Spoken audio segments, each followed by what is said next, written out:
우리 봉독하신 출애굽기 32장 7절에서 14절까지의 말씀을 근거로 민족을 위한 기도라는 제목으로 하나님의 말씀을 선포하겠습니다.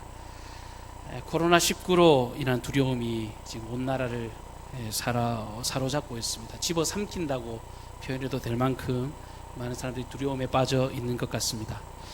오늘 새벽 3시 통계에 의하면 지금 확진자만 3,150명이고 사망자도 17명이 되었습니다. 문제 31번 환자가 이것이 번진 이후에 기하급수적으로 지금 그 숫자가 늘어가고 있고, 사이비 신천지 집단의 이 우둔한 행동으로 인해서 대구 경북 지역은 그야말로 도시 전체의 기능이 완전히 마비되었다라고 해도 과언이 아닐 정도로 큰 위기를 경험하고 있습니다. 오늘은 3.1절 101주년 기념일입니다. 의미가 있는 날이에요. 과거 일제의 압박 속에서 크나큰 비참한 역사를 우리가 경험한 바 있습니다. 주권이 완전 침탈되고 전 세계에서 이 대한민국이라고 하는 나라는 시도장에서 완전히 사라져 버린 시절을 우리가 기억하고 있습니다. 그게 오래된 기억도 아니에요. 1945년에 해방됐으니까 우리 대다수 어르신 세대들 중에는 이 시대의 아픔을 고스란히 직접 체험하고 살아오신 분들이 많이 계실 테니 그야말로 생생한 아픔의 역사로 기억이 되어집니다. 해방 이후에 좀 살아가는가 싶었는데 다시금 우리 민족은 6.25의 참상을 겪어야만 했습니다. 전쟁은요, 승자도 없고 패자도 없다 그래요. 전쟁하면 모두가 다 힘듭니다. 이 전쟁통에서 극심한 가난, 이 배고픔을 이겨내기 위해서 힘겹게 살아오신 그 세월도 겪으셨습니다. 불과 60년, 70년 전에 우리 민족은 너무너무 아픈 고통을 경험해야만 했습니다. 우리 문제는 한이 많은 민족이에요. 너무너무 많이 당해서. 근데 그때마다 우리가 얼마나 강한 민족인지, 근성 있는 민족인지, 우리 강한 의지, 그리고 특별히 하나님 아버지께서 베푸신 은혜와 사랑, 그 보호하심으로 세계에서 유례를 찾아볼 수 없을 만큼 엄청난 성장을 우리 대한민국은 이루었습니다.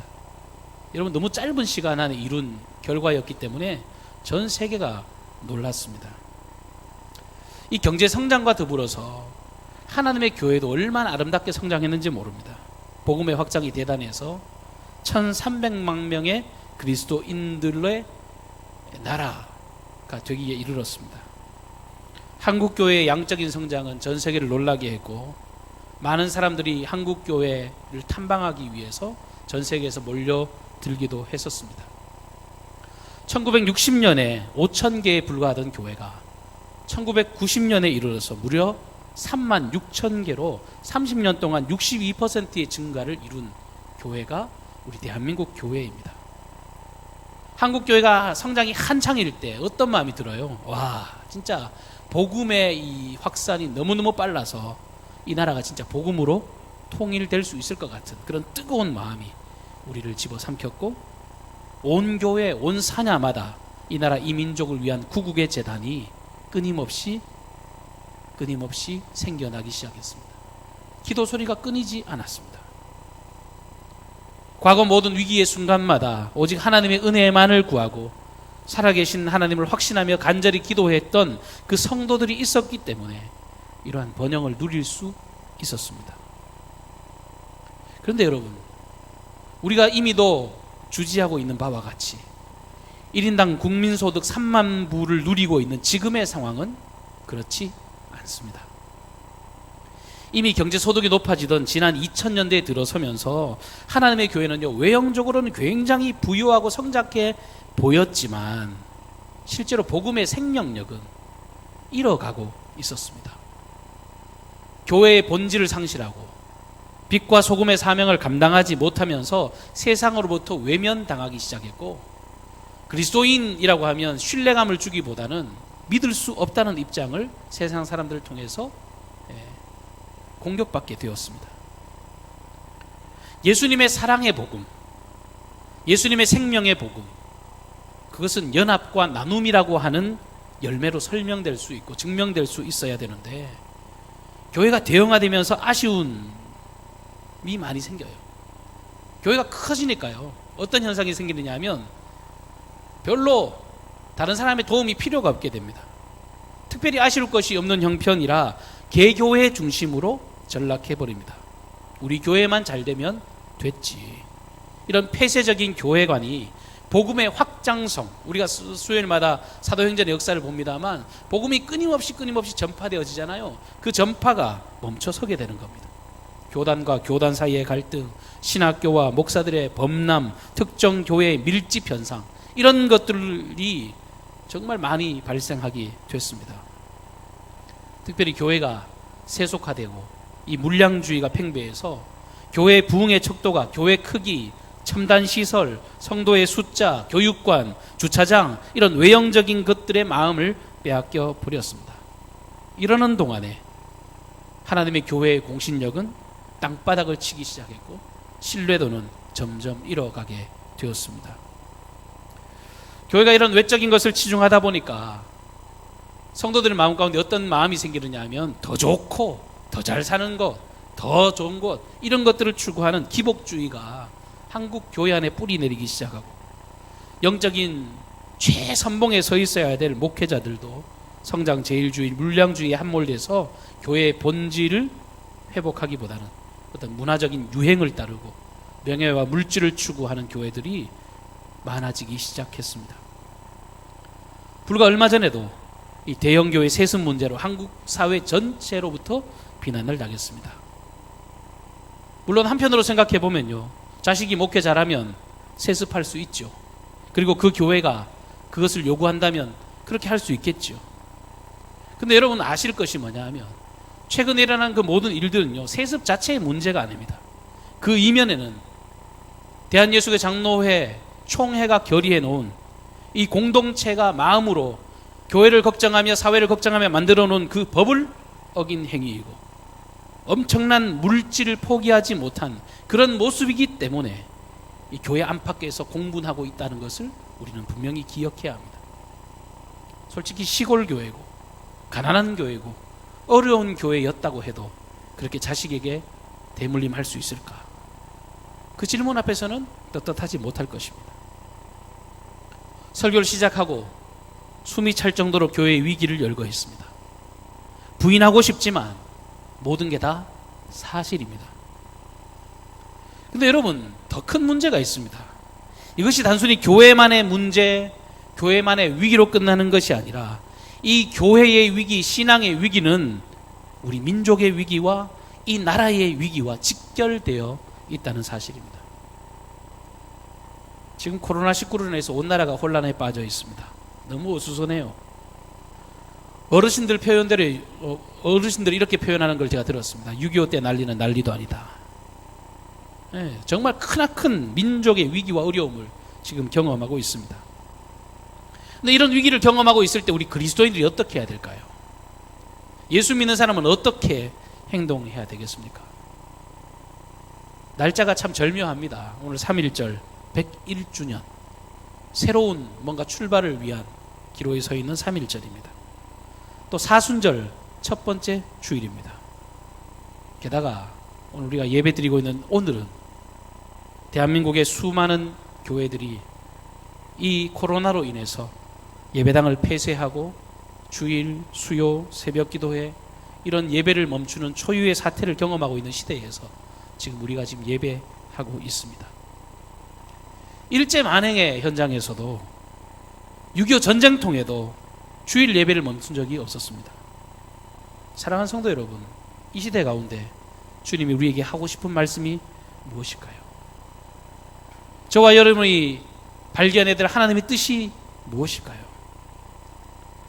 오늘 주신 이 말씀은요, 430년 동안 종살이 하던 그야말로 전적인 하나님의 은혜와 사랑으로 출애굽했던 이스라엘 백성들, 그들을 광야에서 훈련시키시고 다듬으시고 하나님의 놀라운 말씀으로 먹이시고 입히셨던 중에 하나님께서 모세를 통해서 십계명을 주시겠다고 시내산으로 올라가 있는 그때의 일입니다. 하나님께 모세는 십계명을 받으러 시내산에 올라갔습니다. 그런데 백성들이 뭘 하느냐 하면 늘 함께하던 지도자 모세가 산에서 내려오지 않자, 아니 산에 올라간 지 한참이 됐는데도 기다려도 내려오지 않자 백성들이 아우성치기 시작합니다. 출애굽기 32장 1절 말씀입니다. 백성이 모세가 산에서 내려옴이 더딤을 보고 모여 백성이 아론에게 이르러 말하되 일어나라, 우리를 위하여 우리를 인도할 신을 만들라. 이 모세 곧 우리를 애굽 땅에서 인도하여 낸 사람은 어찌 되었는지 알지 못함이니라. 그동안에 그토록 세심한 사랑으로 이끄신 하나님의 사랑을 경험했던 백성들인데 그들의 마음 가운데는 하나님 안중에도 없습니다. 모세도 안중에 없습니다. 그저 그들이 생각하는 건 내가 지금 불안해 죽겠다, 내가 지금 죽을 지경이다, 나 정말 힘들어 죽겠으니까 우리를 위해서 눈에 보이는, 손에 잡히는 신을 좀 만들어 달라. 그게 백성들의 요구였습니다. 가만히 보면 이 이스라엘 백성들은 지금까지 하나님 믿고 여기까지 온 게 아니에요. 확실하잖아요. 하나님 믿고 여기까지 온 것이 아니었습니다. 낮에는 구름기둥, 밤에는 불기둥, 그렇게 지키신 하나님이셨지만 그저 그러면 그런가 보다, 그냥 그러지, 아무 대수롭지 않게 생각하며 여기까지 왔다는 것을 증거하고 있습니다. 백성이 그렇다 치더라도, 여러분, 백성이 이토록 우둔한 모습을 보였다고 하더라도, 여러분, 모세보다도 훨씬 더 말 잘하고 하나님께서 모세의 대언자로서라고 붙여주신 그 모세의 형 아론, 이스라엘의 대제사장이었던 그 아론이 이 백성들의 우둔함을 바로잡지 못합니다. 백성들이 이렇게 요구하자마자 2절 말씀에 그는 곧바로 명령해서, 이 아론이 명령해서 금고리를 빼어 내게로 가져오라고 명령했습니다. 우둔한 지도자의 끝을 볼 수 있습니다. 3절 말씀에 보시면 모든 백성이 그 귀에서 고리를 빼어 아론에게로 가져갔다라고 기록하고 있습니다. 여러분, 성경은 분명히 말해요. 어처구니가 없지만 모든 백성들이라고 기록하고 있습니다. 모두가 다 타락했습니다. 그 귀에서 고리를 빼었다라고 기록하는데 저는 영적으로 이걸 충분히 이렇게 해석할 수 있어요. 영적으로 하나님의 음성을 외면하고 하나님의 종이라고 하는 그 그리스도인의 신분, 하나님의 자녀라는 그 신분을 부인하고 자신의 삶의 방향을 추구했다는 것으로 이 구절을 해석할 수 있습니다. 금을 부어 만든 송아지, 그것을 완성하고 난 뒤에 선포합니다. 이는 너희를 애굽 땅에서 인도하여 낸 신이로다. 그러면서 많은 사람들이, 모든 백성들이 함께 그 금송아지에게 번제와 화목제를 드리고 함께 먹고 마시며 일어나 뛰놀았다고 성경은 기록하고 있습니다. 여러분, 이 말씀 앞에 우리 민족의 아픔이 오버랩 됐으면 좋겠어요. 기억되어졌으면 좋겠습니다.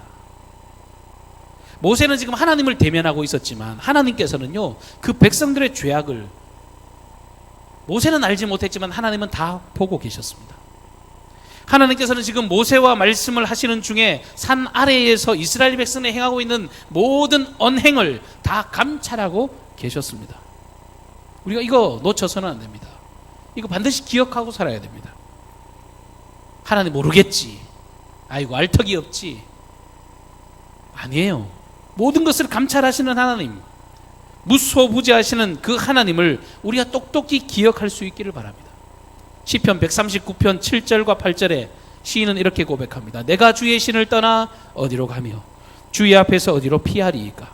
내가 하늘에 올라갈지라도 거기 계시며 음부에 내 자리를 펼지라도 거기 계시나이다. 그렇게 노래한 시인과 같이 이 어리석은 인간의 생각으로 하나님을 속일 수 있다는 그 생각을 우리는 완전히 뿌리 뽑아 버려야 할 것입니다. 하나님 진노하셨어요. 하나님 너무너무 가슴 아프게 진노하셨습니다. 내가 애굽 땅에서 인도하여 낸 내 백성이 부패하였다라고 성경은 기록하고 있습니다. 여러분, 성경 오늘 본문을 잘 보시면 여러분, 우리가 정말 놀라운 사실을 하나 발견할 수 있습니다. 내가 애굽 땅에서 인도하여 낸 내 백성이에요. 너의 백성이에요. 그동안 하나님께서는 이스라엘을 생각하실 때 어떻게 생각하셨어요? 늘 사랑하는 내 백성, 나의 택한 백성, 내가 사랑하는 내 자녀, 이런 모습으로 늘 불러주셨는데 이들이 우상숭배하고 죄악 앞에서 정말 의연하게 그렇게 뻔뻔스럽게 살아가니까 하나님은 더 이상 내 백성이라고 가지고 모세를 향해 너의 백성이라고 그렇게 이야기를 하고 있어요.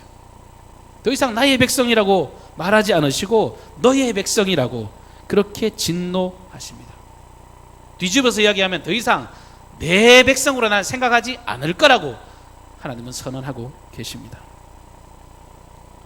진작부터 하나님은 이 레위기의 말씀을 보시면 피를 먹거나 우상 숭배하거나 신접한 자와 박수를 추종하는 자들, 하나님의 말씀을 거역하고 범죄하는 자들에 대해서 내 백성 중에서 끊어버리겠다고 누누이 말씀하셨는데 이스라엘 백성들이 하나님 보란 듯이 이 우상, 이 금송아지 그것들을 만들어 그것에게 예배했습니다.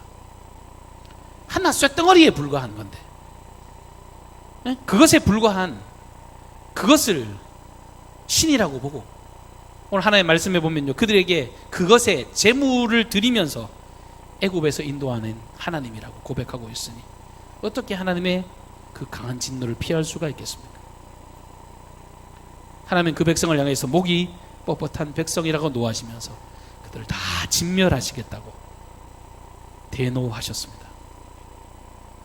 어떤 분들은 이런 말씀을 보면 야, 그 참 여호와라는 신 참 못됐네, 냉정하네, 무자비하네, 하나님께서 아브라함과 약속하신 것 반드시 이룬다고 그러시더만 뭐 이런 것 좀 잘못해도 그렇게까지 진노하느냐, 그렇게까지 완전 죽여버리느냐, 해도 너무하는 것 아닌가, 언제는 끝까지 책임진다더니 왜 그렇게 마음을 바꾸는 하나님인가, 그렇게 말하는 분도 있습니다. 근데 그건 오해하는 거예요. 오늘 말씀해 보시면 하나님께서는요, 이렇게 진노하시지만 그 언약을 완전히 파기하지는 않으세요. 내가 모든 백성을 진멸하되 다만 모세를 통해서 다시금 새로운 나라를 세우겠다고 하나님은 말씀하십니다. 10절 하반절 말씀해 보시면 너를 통해 큰 나라가 되게 하겠다. 그러니까 하나님께서 이 땅을 다 멸하시고 노아를 살리신 것처럼 내가 모세 너를 통해서 다시금 시작해서 내가 내 나라, 내 약속을 이행해야 되겠다. 하나님 그렇게 생각하고 나머지를 다 죽이기로 결정하신 겁니다. 그러니까 여러분, 이 진노하신 하나님 앞에 우리가 두려운 마음 가지고 살아야 됩니다. 하나님이 조속간에 마음 바뀐다 그렇게 할 게 아니에요. 어떤 분은 신앙생활하면서 착각하는 게 뭐냐면 하나님의 사랑을 핑계로 해서 자기가 하는 모든 범죄를 정당화하는 사람들이 있습니다. 이래도 괜찮고 저래도 괜찮아요. 하나님은 사랑의 하나님이시니까, 하나님은 인내의 하나님이시고 긍휼의 하나님이시고 자비의 하나님이시니까 괜찮다라고 이렇게 정당하는 사람들이 있습니다. 아니요, 하나님은 틀림없이 성경 가운데 말씀하시기를 죄에 대해서 길이 참으시기는 하시지만 결단코 그 죄를 용납하지는 않으십니다. 반드시 심판하시고 그 죄악에 대해서 멸절하시는 하나님이시라는 겁니다. 그래서 우리가 죄에 대해서 너무 단호한 마음, 두렵고 떨리는 마음을 가져야 됩니다. 두려움으로 살아야 됩니다. 하나님의 심판이 무서운 줄 알고 하나님의 심판하심을 우리가 늘 경외하면서 살아야 합니다. 오늘 말씀 보면 모든 게 다 끝장날 위기입니다.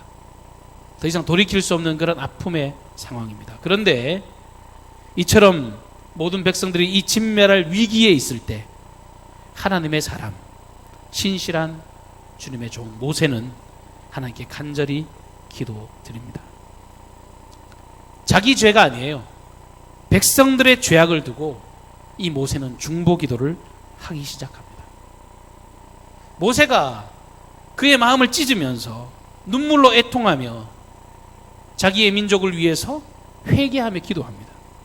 여러분 얼마나 간절하게 기도했는지를 보면, 여러분 성경 오늘 본문 읽지는 않았습니다만 32절 말씀해 보시면 그러나 이제 그들의 죄를 사하시옵소서, 그렇지 아니하시면 원하건대 주께서 기록하신 책에서 내 이름을 지워버려 주옵소서. 자기 이름 생명책에서 지워도 좋으니까 내 백성 살려달라고 그렇게 기도드렸어요. 여러분 신학자들, 성경을 좀 비판하는 사람들, 어떤 사람들은 야 모세의 이 중보기도 내용을 들으면서 참 그 사람도 답답하네, 너무 경솔한 것 아니냐, 이게 신앙적으로 말이 되느냐, 생명책에서 자기 이름이 지워지면 끝장인데 저게 말이 되느냐. 여러분 그건 너무 낭만적으로 성경을 보는 거예요. 지금 옳고 그름 그런 거 지금 따질 때가 아니잖아요. 모세가 지금 얼마나 절박했으면 이렇게 기도했겠어요. 지금 모세 입장에서요, 자기 백성들 모두가 다 죽을 위기에 있으니까 이 모세가 얼마나 답답했으면 내 생명책에서 내 이름 지워도 좋으니까 좀 살려달라고 그렇게 간절히 기도했겠습니까? 애간장이 끊어지듯이 통회하며 기도했던 것입니다. 하나님의 은혜를 배신과 불신앙으로 받던 백성들의 죄악을 대신해서 이 모세의 간절한 기도, 이것이 오늘 2020년 우리가 3월 1일 이 시대를 살아가고 있는 저와 여러분이 가져야 할 그런 복된 마음인 줄로 믿습니다. 주님은 그 마음을 우리에게 요구하세요. 모세의 기도가 무조건적으로 자기 목숨을 걸어가면서 하나님 겁박하고 어떤 감정에 하소연하는 그런 기도가 아닙니다. 여러분, 모세의 기도를 잠깐 살펴보면 11절 이하의 모세의 기도는 철저하게 하나님의 영광과 관련된 기도를 드리고 있는 것을 볼 수가 있습니다. 자기 백성을 진멸할 신이 악한 의도로 인도했다고 하나님 다른 사람이 말하게 하려고 하십니까? 주의 종 아브라함과 이삭과 이스라엘을 기억하셔서 말씀하신 그 약속을 이루어셔서 하나님의 그 영광이 흠이 나지 않기를 바란다고 오직 하나님의 영광에 집중하면서 이 백성을 위한 중보 기도를 드리고 있습니다.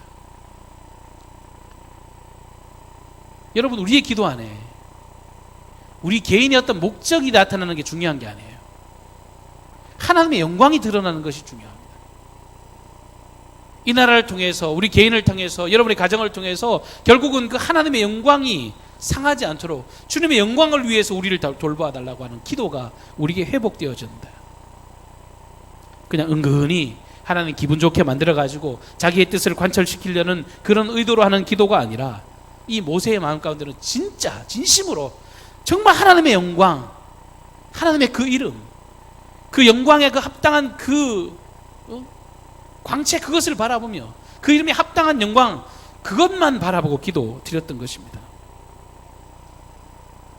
어떤 사람들은 기도를 드리면요, 가만히 들어보면 다 자기 욕심을 위해서 기도해요.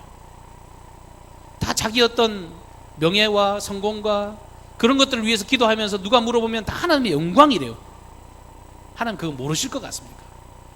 하나님의 영광 나타내는 기도와 내 어떤 이득을 위해서 하는 기도, 주님이 다 아세요. 모세는요, 지금 자기 백성의 멸절함을 보고 그런 의도로 그냥 하나님 기분 좋게 만들어서 뭔가 얻기 위해 그런 기도가 아니라 철두철미하게 자기의 그 간절한 중심이 오직 하나님의 영광만 나타나기를 원한다고 구하는 기도, 그런 절박함으로 이 모세가 기도를 드렸습니다. 사랑하는 성도 여러분, 이 시대에 우리가 시대의 죄악을 바라보면서, 시대의 아픔을 바라보면서 우리가 모세와 같이 기도 드릴 수 있기를 바랍니다. 구원자이시고 인도자이시고 정말 하나밖에 없는 독생자 예수 그리스도를 아낌없이 저와 여러분을 위해 보내주신 그 위대한 사랑을 떠나버린 그런 죄악들을 철저하게 회개하고 이 민족을 위해서 기도하기를 바랍니다. 민족의 죄악을 위해서요, 누구를 정죄하고 탓할 이유가 없어요. 오늘 모세의 기도는요, 어떻게 저 사람들이 저렇게 답답한가, 어떻게 저렇게 미련한가 하면서 그 문제에 근원되는 사람들을 색출하고 찾아내고 그 사람들에게 책임을 전가하고 있지 않습니다. 모세는 그저 그 자리에서 자기의 가슴을 찢어요. 자기를 버리면서 자기의 눈물을 회복하면서 그 민족을 위한 중보 기도자의 역할을 감당하게 될 때 그 하나님의 진노하심이 거두어지게 됐습니다. 철저하게 하나님의 영광을 구하고 하나님의 시실한 약속의 말씀을 근거해서 기도할 때 이 나라 이 민족은 다시금 소망으로 일어서게 될 줄로 믿습니다. 지금 나라를 보십시오. 오랜 세월 서로를 향해서 비난의 화살을 쏩니다. 과거 우리 믿음의 선배들이요, 이 나라의 민족을 위해 기도할 때는요, 평양 대부흥운동도요, 내 탓이라고 기도했습니다. 내 죄 때문이라고 기도했고, 내 죄악이 이 나라 이 민족을 이렇게 만들었다고 기도했고, 내 죄가 이 나라의 이 교회의 앞날을 막았다고 자기를 가슴을 찢으면서 기도했는데 이제는 그런 기도 듣기가 어렵습니다.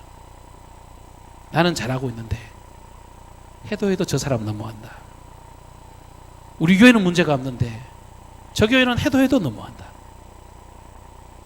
저 사람은 왜 저런가 늘 정죄하고 비난하고 이런 것들은 하나님의 이 회복의 역사를 이끄는데 아무런 도움이 되지 않습니다. 지금 예배를 드리고 안 드리고의 문제를 가지고도요 많은 이야기들이 있어요. 저는 우리 강경중앙교회가 이 코로나 앞에서 민감하지 못해서 이렇게 예배 드리고 있는 게 아닙니다. 저는 어떤 그런 마음이 있어요. 우리 당회를 통해서 우리도 공동체가 결의한 바이기도 합니다만 아직 확진자가 없는 상황에서 정말 우리까지 그냥 너무 쉽게 이렇게 접는 것은 뭐 신앙의 어떤 양심 같은 게 허락지 않아요. 논산 지역에 확진자가 생기고 발열자가 생기고 위기가 있다면 저도 지혜롭게 대처할 것입니다. 근데 하나님이 감사하게 우리에게 이런 마지막 기회를 주십니다. 변방에서의 드리는 예배고 변방에서 드리는 이 말씀 앞에 순종이지만 의인의 기도, 이 모세 한 사람의 기도가 그 모든 민족을 살리고 세웠던 것처럼 오늘 우리가 드려지는 이 예배가 하나님의 마음을 흡족하게 하고 우리가 드리는 이 간절한 기도가 이 민족을 새롭게 만드는 그런 축복의 통로가 되기를 주님 이름으로 축복합니다. 여호와께서 뜻을 돌이키사 말씀하신 화를 그 백성에게 내리지 아니하시니라. 이와 같은 회복과 치유의 역사가 이 민족이 임하도록 우리의 영적인 회복과 이 나라 이 민족의 그 모든 아픔을 가슴에 품고 우리가 기도하는 우리 강경중앙교회 우리 모든 성도들 되시기를 주님의 이름으로 축원합니다. 우리 시간 제가 한번 기도드리겠습니다. 하나님께서 우리를 사랑하셔서 예배자리를 세워주신 줄로 믿습니다. 여러 가지 위축된 마음도 있지만 그러나 세상의 흉흉한 소식들보다도 더 광대하고 위대한 것은 하나님의 이름인 줄로 믿습니다. 하나님의 크신 영광이 지금까지 우리를 살아오게 만들었고 하나님의 그 광대하신 능력이 우리 오늘날 이렇게 번영을 누리게 하신 능력인 줄로 믿습니다. 마치 내가 잘 살아서 살아온 것처럼 착각하고 정말 하나님 없어도 되는 것처럼 정말 생각하는 어리석은 우리의 모든 모습을 주님 용서하여 주시고 정말 하나님 앞에 참되고 아름다운 그리스도인의 모습, 참으로 하나님의 그 놀라운 사랑을 회복하는 능력 있는 교회로 우리가 변화될 수 있도록 인도하여 주옵소서. 오늘도 이렇게 예배하는 모든 권속들의 마음 가운데 친히 찾아가 주셔서 두려워 떠는 그 모든 것들을 사라지게 도우시고 하나님의 하나님 되심, 하나님의 놀라운 영광이 확증되어지는 귀하고 복된 시간만 되게 하옵소서. 예수님의 존귀하신 이름으로 기도하옵나이다. 아멘. 우리 주보에 있는 이런 교회 되게 하소서. 우리 찬송 드리고 우리 봉헌하시겠습니다.